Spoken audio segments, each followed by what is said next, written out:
কোনো রকম তেল ছাড়া, চিনি ছাড়া এইভাবে একবার কাঁচা আমের আচার বাড়িতে বানিয়ে দেখতে পারেন। সারা বছর সংরক্ষণ করে খেতে পারবেন। আর বানানো একেবারেই সহজ, খেতে ভীষণ ভালো হয়। কথা দিলাম, বাড়িতে এইভাবে একবার আচার বানিয়ে খেলে এর স্বাদ সারা জীবন মুখে লেগে থাকবে। তো চলুন দারুণ স্বাদের টক মিষ্টি ঝাল কাঁচা আমের আচারটি বানানো শুরু করা যাক। আর গরমকালে প্রচুর পরিমাণে কাঁচা আম পাওয়া যায়। কাঁচা আমের আচারগুলো আমরা বানিয়ে সারা বছরই সংরক্ষণ করে রাখি। এর জন্য আমি আজকে একটা অন্যরকম দারুণ স্বাদের একটা আচার বানানো দেখাবো। প্রথমে আমি এখানে 4টে আম নিয়েছিলাম। আমের খোসাগুলোকে ছাড়িয়ে তারপরে এরকমই মিডিয়াম সাইজের টুকরো করে কেটে নিয়েছিলাম। জল দিয়ে ভালো করে ধুয়ে তারপরে কিন্তু জলটা শুকনোও করে নিয়েছিলাম। কিছুক্ষণ ফ্যানের নিচে রাখলে ভালো করে একটা পরিষ্কার কাপড় দিয়ে মুছে তারপরে ফ্যানের নিচে বেশ কিছুক্ষণ রেখে দিতে হবে, যাতে কোনো রকমের জল না থাকে। খুব ভালো করে শুকনো করে নিয়েছিলাম, কোনো রকম কিন্তু জল নেই। এখন হাফ চামচের মতন লবণ দিয়ে দিলাম। আর আমি দিয়ে দিচ্ছি অল্প করে একটু হলুদ গুঁড়ো, খুব বেশি না, সামান্য পরিমাণ দিচ্ছি, এতে কালারটা খুবই ভালো আসবে। এবার লবণ আর হলুদ গুঁড়োটা খুব ভালো করে মিশিয়ে নিতে হবে। খুব ভালো করে লবণ আর হলুদ গুঁড়ো মেশানো হয়ে গেছে। এখন আমের টুকরোগুলোকে এইভাবে এক সাইডে রেখে দিচ্ছি। আর এখন আমি আচারটা বানিয়ে নেব। তার জন্য যে মশলাটা রেডি করব, তার জন্য প্রথমে নিয়েছি ছোটো চামচের 1 চামচ 5 ফোড়ন, 1 চামচ গোটা জিরে, 1 চামচ মৌরি। শুকনো খোলায় মশলাগুলোকে নাড়াচাড়া করে ভেজে নিতে হবে।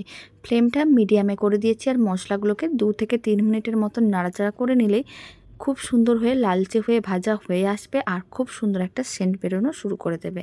তবে আপনারা চাইলে এই সময় কয়েকটা শুকনো লঙ্কাও ভালো করে ভেজে নিতে পারেন। তবে আমি এখানে শুকনো লঙ্কা দেবো না, তার জন্য আমি এমনি শুধুমাত্র গোটা মশলাগুলোকেই ভেজে নিচ্ছি। 2 মিনিট হয়ে গেছে, মশলাগুলো ভাজা হয়ে গেছে।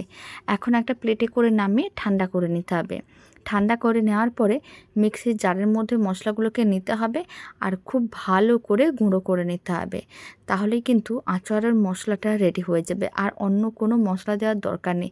এই কয়েকটা মশলা দিলেই খুব সুন্দর একটা সেন্ট চলে আসবে। খুব ভালো করে গুঁড়ো করে নিয়েছিলাম, ঢাকনাটা খুলে নিচ্ছি। আপনারা দেখুন আচারের মশলা একেবারেই রেডি।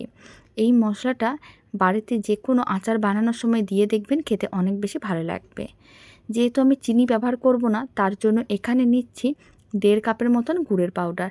আপনারা চাইলে গুড়ের বাতাসা দিয়েও করতে পারেন, তবে এখানে আমি গুড়ের পাউডার নিয়েছি। আপনারা যে কোনো সুপার মার্কেট, না হলে মুদিখানার দোকানে, আর না হলে অনলাইনেও গুড়ের পাউডার খুব সহজে পেয়ে যাবেন।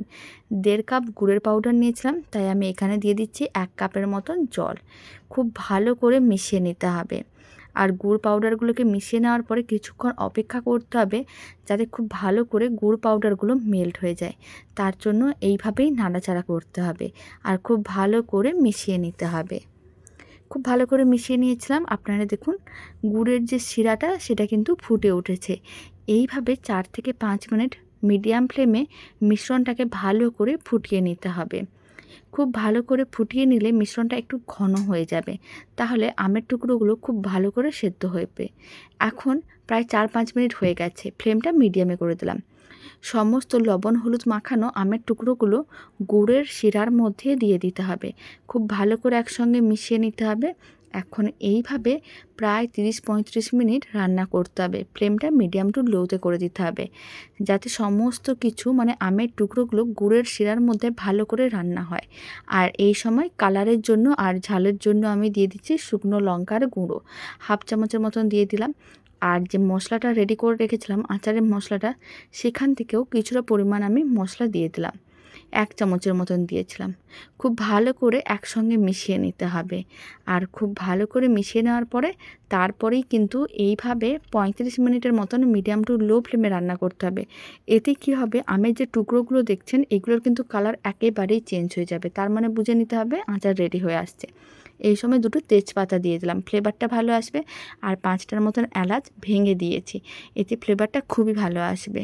তারপরে খুব ভালো করে মিশিয়ে 35 মিনিট এইভাবে, চাইলে আপনারা 1 ঘন্টাও রান্না করতে পারেন যদি হাতে সময় থাকে।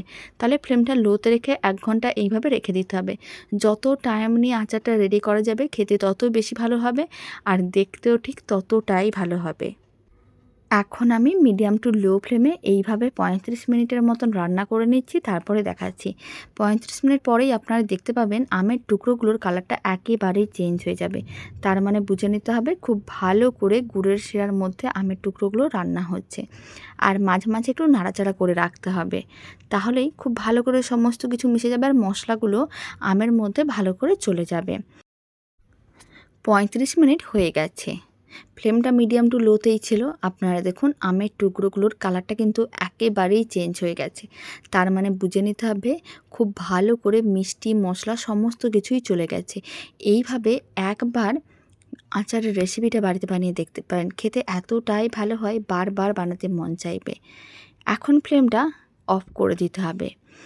আর আচারটা যাতে খুব ভালো থাকে, নষ্ট না হয়, তার জন্য এখানে দিতে হবে ভিনিগার। প্রথমে আমি 1 চামচ ভিনিগার ভালো করে ছড়িয়ে দিলাম, তারপরে আবারও 1 চামচ ভিনিগার নিয়ে আবারও খুব ভালো করে ছড়িয়ে দিতে হবে। আর আলতো হাতে ভিনিগার খুব ভালো করে একসঙ্গে মিশিয়ে নিতে হবে।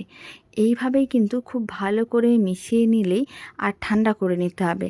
তারপরে যে কোনো কাঁচের বয়ামে ভরে রেখে দিতে পারেন, তাহলেই রেডি হয়ে যাবে দারুণ স্বাদের এই টক মিষ্টি ঝাল আমের আচার। বাড়িতে বানিয়ে দেখতে পারেন, খেতে ভীষণ ভালো হবে। আর সারা বছর সংরক্ষণ করে রাখতেও পারবেন, একটুও নষ্ট হবে না।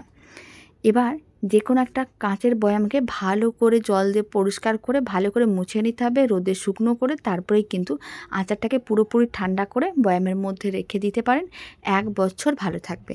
রেসিপিটা শেষ পর্যন্ত দেখার জন্য অসংখ্য ধন্যবাদ।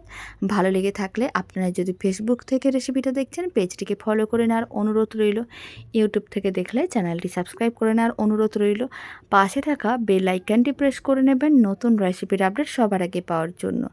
আর বাড়িতে বানালে কমেন্ট বক্সে জানাতে একেবারেই ভুলবেন না খেয়ে কেমন লাগলো।